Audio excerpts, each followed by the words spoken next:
Kikubor nakaslem jong unongsan hima.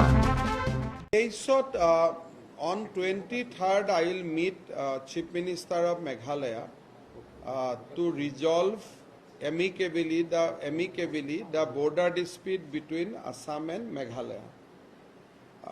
I will also meet Arunachal Chief Minister to discuss the bordering situation.